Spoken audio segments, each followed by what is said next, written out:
ओम श्री विष्णवे नमः। हरे कृष्ण। आप सभी का दिन शुभ और मंगलमय हो।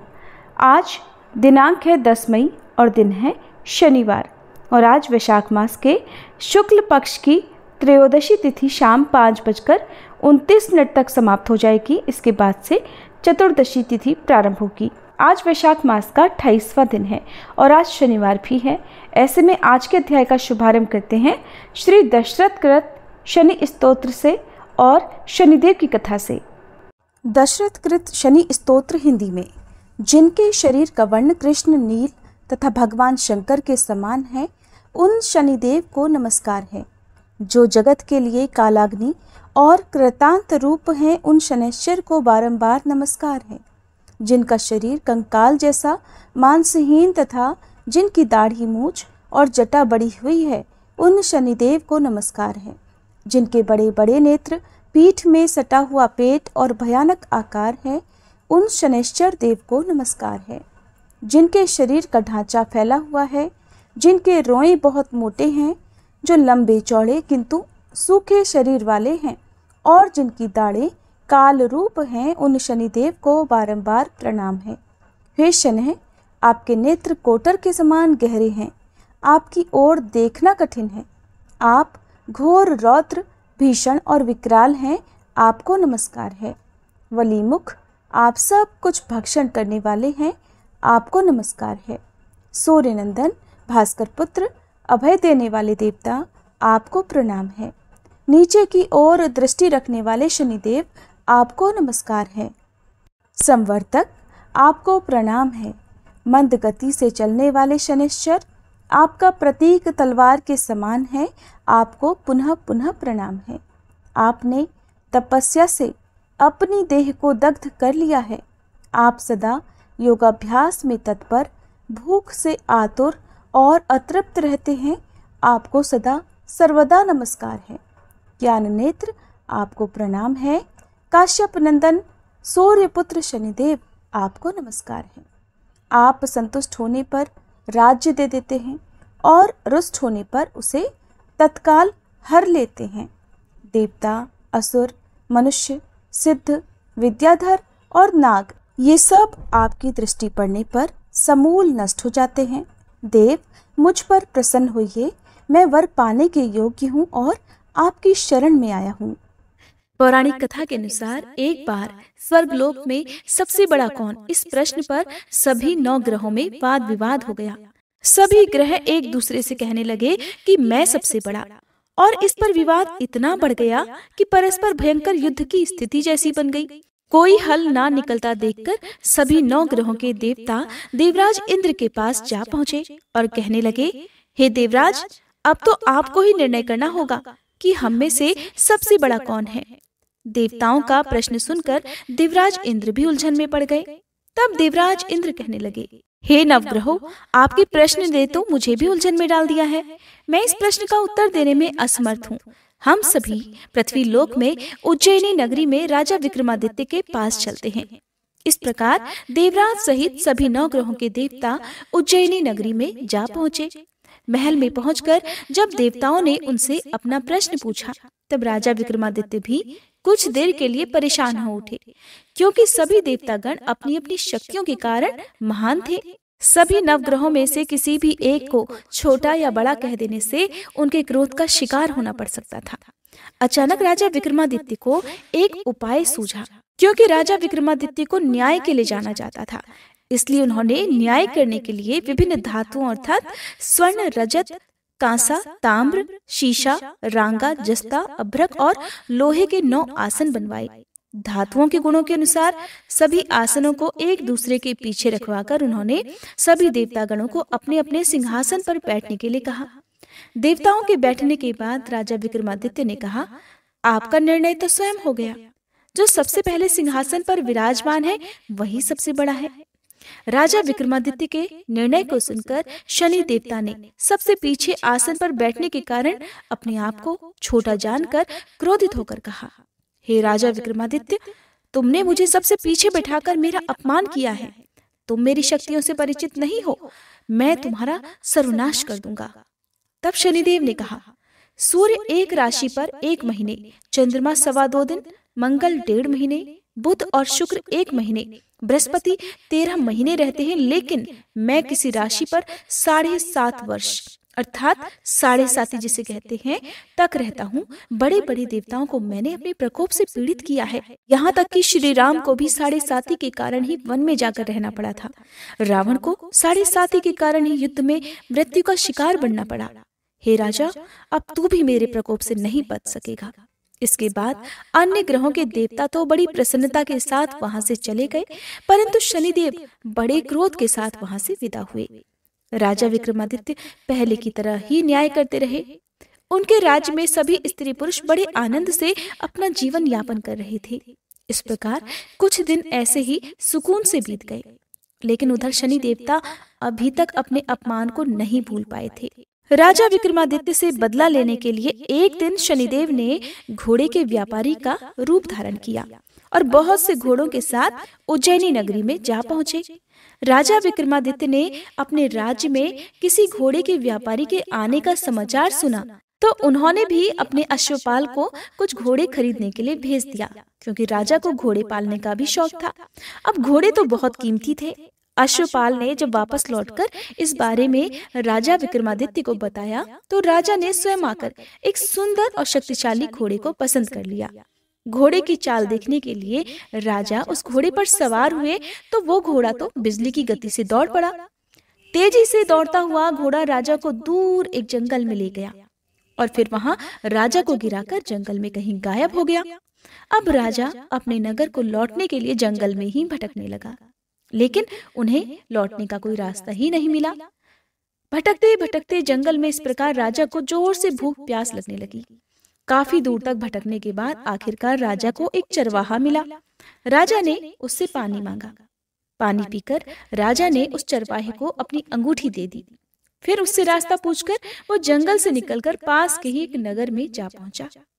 अब राजा विक्रमादित्य ने एक सेठ की दुकान पर बैठकर कुछ देर तक तो आराम किया। उस सेठ से राजा ने बातचीत की। राजा के बारे में पूछा तो राजा ने बताया कि मैं उज्जैनी नगरी से आया हूँ।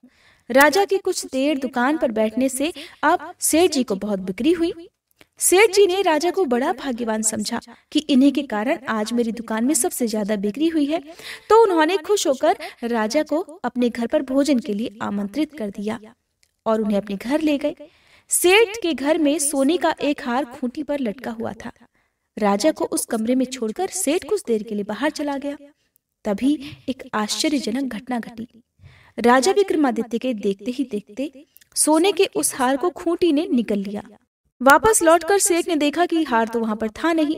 हार को गायब देखा तो चोरी का संदेह राजा पर ही किया, क्योंकि उस कमरे में केवल राजा ही अकेला बैठा था। तब सेठ ने अपने नौकरों से कहा कि इस परदेसी को रस्सियों से बांधकर नगर के राजा के पास ले चलो। इस तरह से राजा को रस्सियों से बांधकर नगर के राजा के पास ले जाया गया। राजा ने जब राजा विक्रमादित्य से हार के बारे में पूछा तो उन्होंने बताया कि उनके देखते ही देखते खूंटी ने तो हार को निगल लिया था। इस पर राजा ने क्रोधित होकर चोरी करने के अपराध में राजा विक्रमादित्य के हाथ पांव काटने का आदेश दे डाला।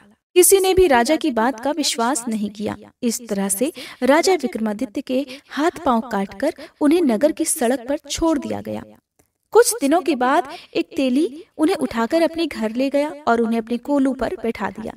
अब राजा आवाज देकर बैलों को हाँकता रहता और इस तरह तेली का बैल चलता रहा। अब राजा को भोजन भी मिलता रहा। शनि के प्रकोप की 7.5 पूरी होने पर वर्षा ऋतु प्रारंभ हुई। अब एक दिन राजा विक्रमादित्य एक रात को मेघ मल्हार गा रहे थे कि तभी नगर के राजा की लड़की राजकुमारी मोहिनी रथ पर सवार होकर उस तेली के घर के पास से गुजरी। जब उसने मेघ मल्हार सुना तो उसे बड़ा अच्छा लगा। दासी को भेजकर गाने वाले को बुला लाने के लिए कहा। अब दासी ने लौटकर राजकुमारी को अपंग राजा के बारे में सब कुछ बता दिया। राजकुमारी उसके मेघ मल्हार से बहुत मोहित हुई, अतः उसने सब कुछ जानकर भी अपंग राजा से विवाह करने का निश्चय कर लिया। राजकुमारी ने अपने माता पिता से जब यह बात कही कि वो एक अपंग से विवाह करना चाहती हैं, तो वे हैरान रह गए। रानी ने मोहिनी को समझाया, बेटी तेरे भाग्य में तो किसी राजा की रानी होना लिखा है, फिर तू उस अपंग से विवाह करके अपने पांव पर कुल्हाड़ी क्यों मार रही है? लेकिन राजकुमारी ने अपनी जिद नहीं छोड़ी। अपनी जिद पूरी कराने के लिए उसने भोजन करना छोड़ दिया और अपने प्राण त्याग देने का निश्चय कर लिया।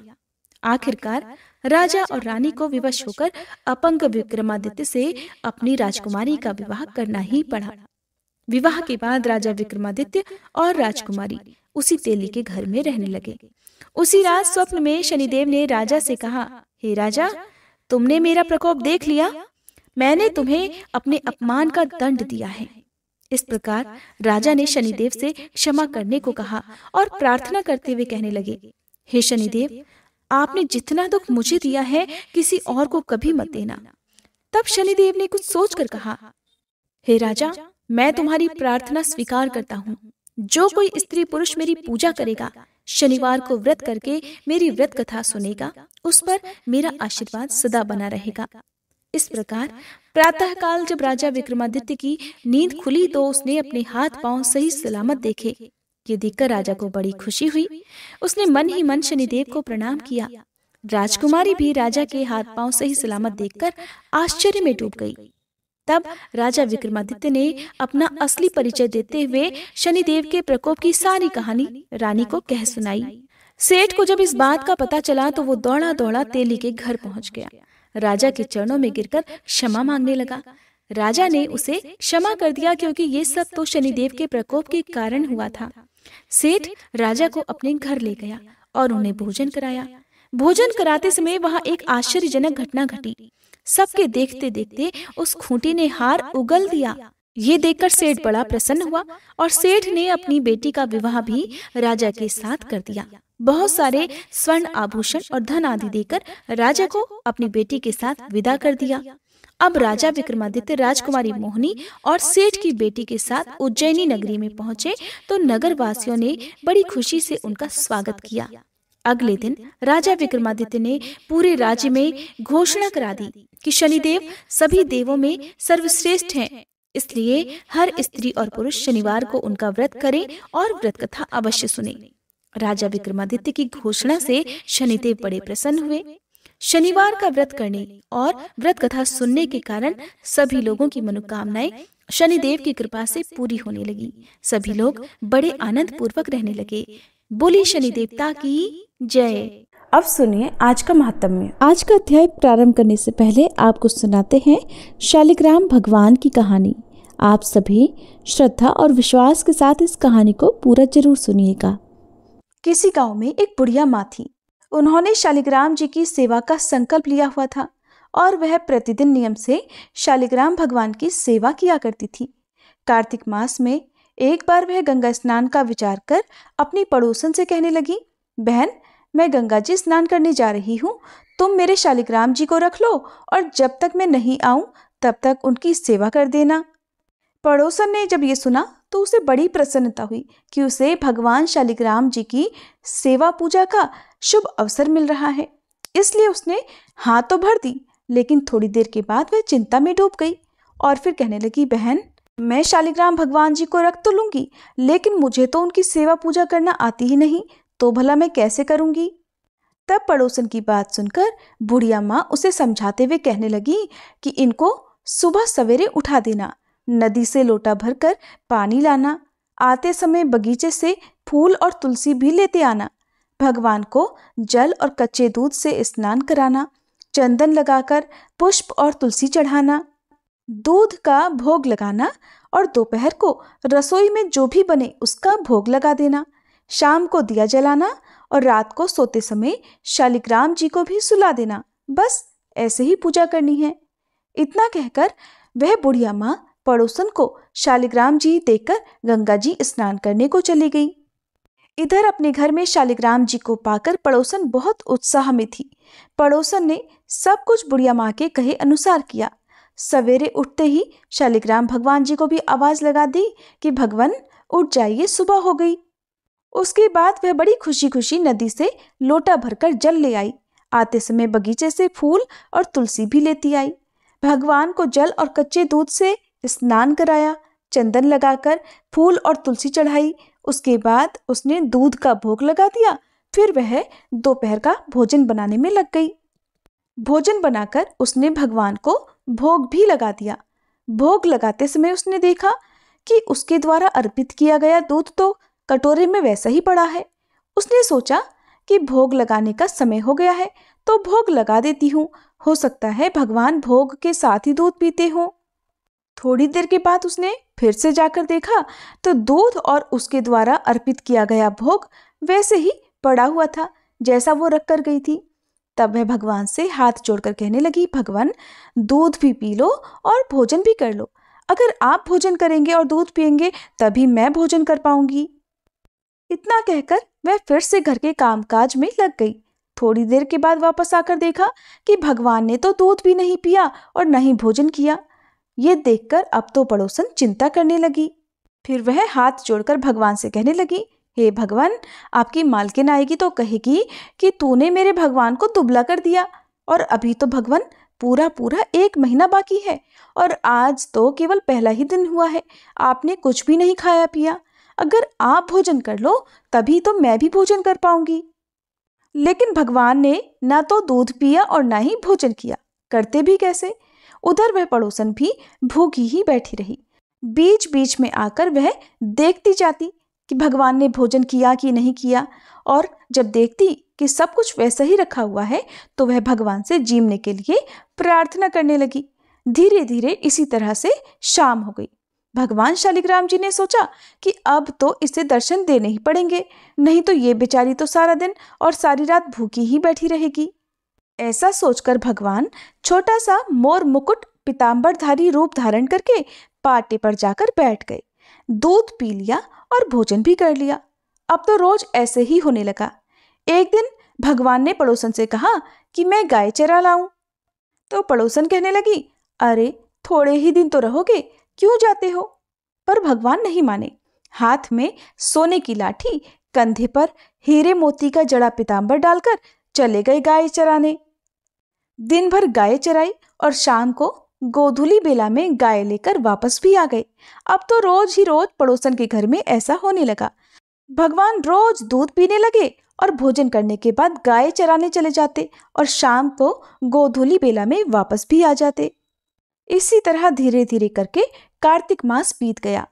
बुढ़िया माँ गंगा स्नान करके घर वापस आई। स्नान ध्यान से निबटकर सोचने लगी कि अपने शालिग्राम जी को तो ले आऊं। आकर वह पड़ोसन के घर गई। पड़ोसन से कहने लगी, बहन जरा मेरे शालिग्राम जी तो दे दो। तो पड़ोसन कहने लगी, माँ जी शालिग्राम जी तो शाम को आएंगे, तब ले जाना। अब तो बुढ़िया माँ शालिग्राम जी के लिए जिद करने लगी। बुढ़िया माँ ने सोचा शायद पड़ोसन के मन में उन्हें देने की इच्छा नहीं है। इसी बीच में उनके बीच में बहस होने लगी। उनकी बहस को सुनकर आसपास के बहुत सारे लोग इकट्ठे हो गए। लोगों को देखकर वह पड़ोसन कहने लगी, भाई लोगों जरा इन बुढ़िया माँ को समझाओ। जैसे इन्होंने 1 महीना निकाला वैसे ही शाम तक थोड़ा और सब्र कर ले। लेकिन बुढ़िया माँ तो धरना देकर बैठ गई और कहने लगी, मैं तो बस अपने शालिग्राम जी को लेकर ही घर जाऊंगी, वरना यहीं बैठी रहूंगी। बुढ़िया माँ को लगा कि शायद उसकी पड़ोसन झूठ बोल रही है। बुढ़िया माँ उसे डपट कर कहने लगी, बता तूने कहाँ छुपा कर रखा है मेरे शालिग्राम जी को? लेकिन पड़ोसन हाथ जोड़कर बार बार कहती रही और बुढ़िया माँ को समझाती रही कि माँ जी शाम को जब शालिग्राम जी आ जाए तब ले जाना। लेकिन बुढ़िया माँ को कोई बात ही समझ में नहीं आई।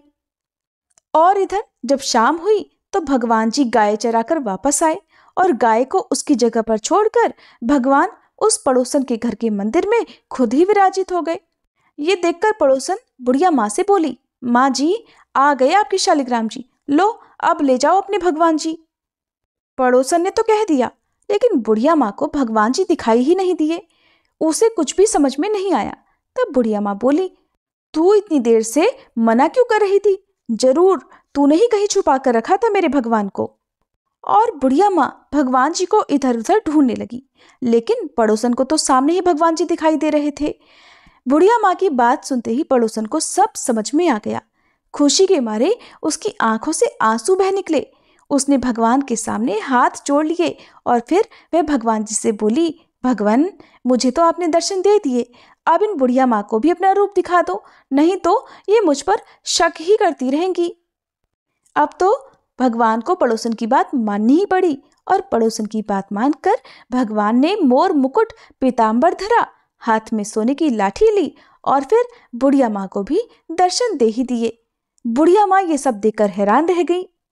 उनका बूढ़ा शरीर कांपने लगा और उनकी आंखों से आंसू भी झरझर बहने लगे। अब तो बुढ़िया माँ ने भगवान के और पड़ोसन के दोनों के पैर छू लिए और कहा, मैं तो इतने दिन से शालिग्राम जी की सेवा कर रही थी, पर मुझे तो कभी भगवान ने दर्शन ही नहीं दिए, क्योंकि मैंने भगवान को केवल मूर्ति मानकर उनकी सेवा की थी और असल में तूने ही भगवान को शुद्ध मन से सच्ची सेवा की, इसीलिए तो भगवान ने तुझे दर्शन दिए। हे भगवान, जैसे आपने उन्हें दर्शन दिए वैसे सबको देना। कथा अधूरी हो तो पूरी करना, पूरी हो तो मान करना। इस कथा को कहने सुनने और हुंकारा भरने वाले सभी की मनोकामनाएं पूर्ण करना। प्रेम से बोलिए शालिग्राम भगवान की जय। अब सुनिए आज का अध्याय। आकाशवाणी सुनने के बाद राजा ने जिस प्रकार आकाशवाणी ने कहा था ठीक वैसी ही व्यवस्था कर दी। क्रमशः 15वां दिन आते ही भगवान स्वयं 4 विग्रहों में प्रकट हो गए। बलभद्र, सुभद्रा और सुदर्शन चक्र के साथ भगवान जनार्दन दिव्य सिंहासन पर विराजमान हुए। भगवान के 4 दिव्य रूप संपन्न हो जाने पर संपूर्ण विश्व के उपकार के लिए पुनः आकाशवाणी हुई कि राजन, इन 4 प्रतिमाओं को वस्त्रों से भलीभांति ढककर इन्हें अपने अपने स्वाभाविक रंग की प्राप्ति कराओ। भगवान जनार्दन नील मेघ के समान श्याम वर्ण धारण करें। भगवान बलभद्र शंख और चंद्रमा के समान गौर वर्ण से विराजमान हो। सुदर्शन चक्र का रंग लाल होना चाहिए और सुभद्रा देवी कुमकुम के समान अरुण वर्ण की अर्थात लाल रंग की होनी चाहिए।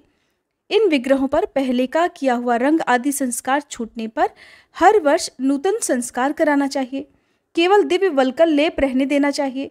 अगर कोई प्रमादवश इस लेप को दूर करेगा तो राज्य में अकाल और महामारी फैलेगी।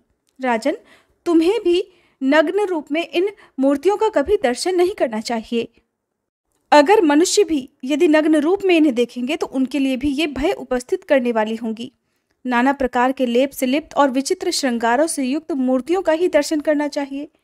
राजन, तुम्हारे ऊपर कृपा करके ही ये भगवान प्रकट हुए हैं और तुम्हारे ही कृपा से वे सब जीवों को धर्म, अर्थ, काम और मोक्ष प्रदान करेंगे।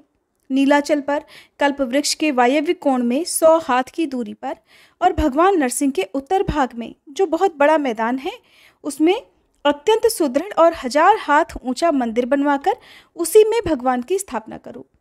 पहले इस पर्वत पर जो प्रतिदिन भगवान नील माधव का पूजन करता था, वह विश्वावसु नाम वाला शबर अर्थात भील वैष्णवों में श्रेष्ठ है।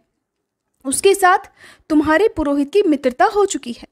इन्हीं दोनों की संतति को भावी उत्सवों में भगवान के विग्रह पर लेप और संस्कार करने के कार्य में लगाया जाए। ऐसा कहकर वह दिव्य आकाशवाणी मौन हो गई। उसका उपदेश सुनकर राजा ने प्रसन्नतापूर्वक उसका पालन किया। जब बलराम, श्री कृष्ण, सुभद्रा तथा सुदर्शन चक्र पर आकाशवाणी के कहे अनुसार लेप आदि सभी संस्कार हो गए, तब उनकी आकृति बड़ी ही सुंदर हो गई। उसके बाद राजा ने महावेदी का पर्दा खुलवा दिया। फिर सबने रत्न सिंहासन पर विराजमान भगवान की झांकी की। वस्त्र और अलंकारों सहित उन भगवत विग्रहों का दर्शन करके राजा इंद्रद्युम्न आनंद के समुद्र में डूब गए और नेत्रों को कुछ कुछ बंद किए प्रेम के आंसू बहाते हुए हाथ जोड़कर खंभे के समान खड़े रहे। तब नारद जी ने राजा से कहा, हे राजन, कमल के समान नेत्रों वाले इन भगवान जगन्नाथ का दर्शन करो। ये भक्तों पर अनुग्रह करने के लिए संपूर्ण ज्ञान की निधि हैं।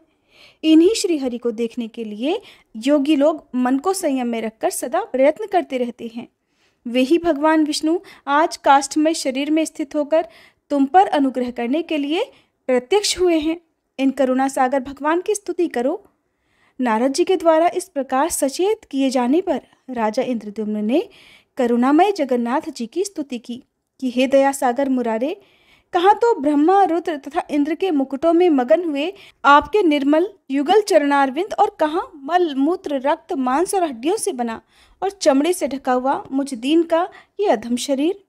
ईश, इस असार संसार में भटकते रहने के कारण मैं श्रम से व्याकुल हूँ। भला आपको मैं कैसे जानूं? देव, मैंने अपने कर्मों द्वारा सुख भोगने के लिए जिन विषय भोगों का संग्रह किया, वे ही परिणाम में मेरे लिए दुख रूप हो गए।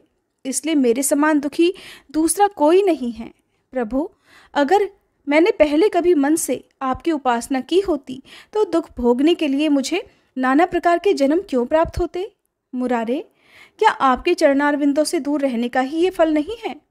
संपूर्ण पृथ्वी के धन से भरा हुआ मेरा खजाना, सेना, मन के अनुकूल सैकड़ों स्त्रियां और निष्कंटक राज्य, ये सब कुछ आपके तत्वज्ञान से शून्य पशु के समान मुझ अधम के लिए बड़ा भारी भार हो रहा है। इसमें सदा कष्ट ही प्राप्त हुआ करता है। दीनों पर दया करने वाले हे प्रभु, आपके स्मरण करने मात्र से ही जीव की मुक्ति होती है। इस संसार में आपके सिवा मेरा कोई बंधु नहीं है। मेरी बुद्धि आपके चरणारविंदों से कभी अलग ना हो। आप सच्चिदानंदमय परिपूर्ण सिंधु हैं, जो सहस्त्रों जन्मों का भाग्योदय होने पर आपको पा गए हैं। वे क्या कभी लेश मात्र सुख और अनंत दुखों से भरे हुए विषय भोग रूपी इंद्रजाल की ओर आंख उठाकर देखते हैं? कहाँ तो जिसमें लेश मात्र सुख और अनंत दुखों की खान रूप सैकड़ों ग्रंथियां हैं, ऐसे कर्मों का अटूट बंधन, और कहाँ अनंत अनादि एक और आनंदप्रद आपके पवित्र चरणारविंद। सब पर स्वभावतः कृपा करने वाले हे प्रभु, मूलभूत आप परमेश्वर को न पाकर तुच्छ कार्य के लिए बहुत भटकने वाले क्लेश के ही भाजन रूप मुझ अत्यंत दीन की रक्षा कीजिए। संपूर्ण विश्व के एकमात्र वंदनीय विष्णुदेव, वेदांत वेद्य, अव्यय हे विश्वनाथ, आप ही समस्त पाप राशियों का नाश करने में समर्थ हैं। बलवानों में श्रेष्ठ हे बलभद्र, आपका विग्रह सहस्त्रों फनों से ढका हुआ है। आप ईश्वर हैं, मैं आपकी शरण में आया हूँ। संसार को आश्रय देने वाली तथा संपूर्ण देवताओं को उत्पन्न करने वाली मंगलमयी सुभद्रा जी के दोनों चरणों को मैं प्रणाम करता हूँ। हे नाथ, ये ब्रह्मांडों का समूह जिसकी किरणों के समुदाय से रचा गया है और जो दैत्यों की सेना का संहार करने वाला है, उस सुदर्शन चक्र के रूप में आपको मैं प्रणाम करता हूँ। इस प्रकार स्तुति करके श्रेष्ठ राजा इंद्रद्युम्न ने भगवान को साष्टांग प्रणाम किया और कहा, अनाथों के बंधु हे जगन्नाथ, संसार समुद्र में डूबे हुए मुझ दीन तथा दुख शोक से व्याकुल मनुष्य का आप कृपापूर्वक उद्धार करें। इसके बाद नारद जी ने कहा, अपार भवसागर से पार उतारने में तत्पर हे भगवान नारायण, आपकी जय हो, जय हो। सनक सनंदन और सनातन आदि श्रेष्ठ योगी आपके दिव्य तत्व का चिंतन करते रहते हैं। आप सर्वलोक स्वरूप, सब लोगों को सुख देने वाले, संपूर्ण विश्व के उपकारक तथा समस्त जगत के वंदनीय हैं। कोटि कोटि ब्रह्मा, रुद्र, इंद्र, मरुदगण, अश्विनी कुमार, साध्य तथा सिद्धगण आपके लीला विलास से उत्पन्न हैं। संपूर्ण देवता और दानव आपके चरणों में प्रणाम करते हैं। हे त्रिभुवन गुरु, आप किसी के भी पूर्णतया जानने में नहीं आते, आपको नमस्कार है। इसके बाद अन्य राजा, वेदों के पारंगत विद्वान, क्षत्रिय मुनि, ब्राह्मण, क्षत्रिय तथा विद्वान वैश्य जाति के लोगों ने भी वैदिक सूक्तों, स्तोत्रों, पौराणिक स्तुतियों और स्वरचित कविताओं से जैसे भी बन पड़ा, उसी प्रकार बलभद्र सुभद्रा जी के साथ कमल नयन भगवान श्री कृष्ण की स्तुति की। इसके बाद राजा ने पुरोहित जी से भगवान वासुदेव की पूजा के लिए सामग्री इकट्ठा करने को कहा। फिर नारद जी के उपदेश से स्वयं राजा ने ही विधि और मंत्रोच्चारण के साथ क्रमशः उन सभी विग्रहों का पूजन किया। द्वादक्षर अर्थात ओम नमो भगवते वासुदेवाय मंत्र से बलभद्र जी की पूजा की। इसी मंत्र के द्वारा उपासना करके ध्रुव जी ने परम उत्तम स्थान प्राप्त किया है। पुरुष सूक्त से राजा ने यथाशक्ति भगवान नारायण की पूजा की। देवी सूक्त से सुभद्रा जी का और सुदर्शन संबंधिनी ऋचा से सुदर्शन चक्र का पूजन किया। इस प्रकार अपने वैभव के अनुसार भक्ति पूर्वक उन सब की पूजा करके भगवत प्रीति के लिए उन्होंने श्रेष्ठ ब्राह्मणों को दान दिया।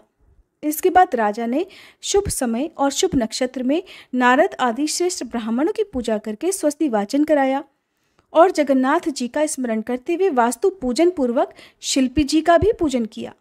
भगवान विष्णु के उस काष्ठमय अवतार अर्थात लकड़ी के अवतार को देखकर कृतार्थ और पाप रहित हुए राजाओं को इंद्रद्युम्न ने बड़े आदर के साथ फिर विदा कर दिया। हरे कृष्ण। आज के अध्याय में बस इतना ही। इसके आगे की कथा आप सभी कल के अध्याय में जरूर सुनिएगा।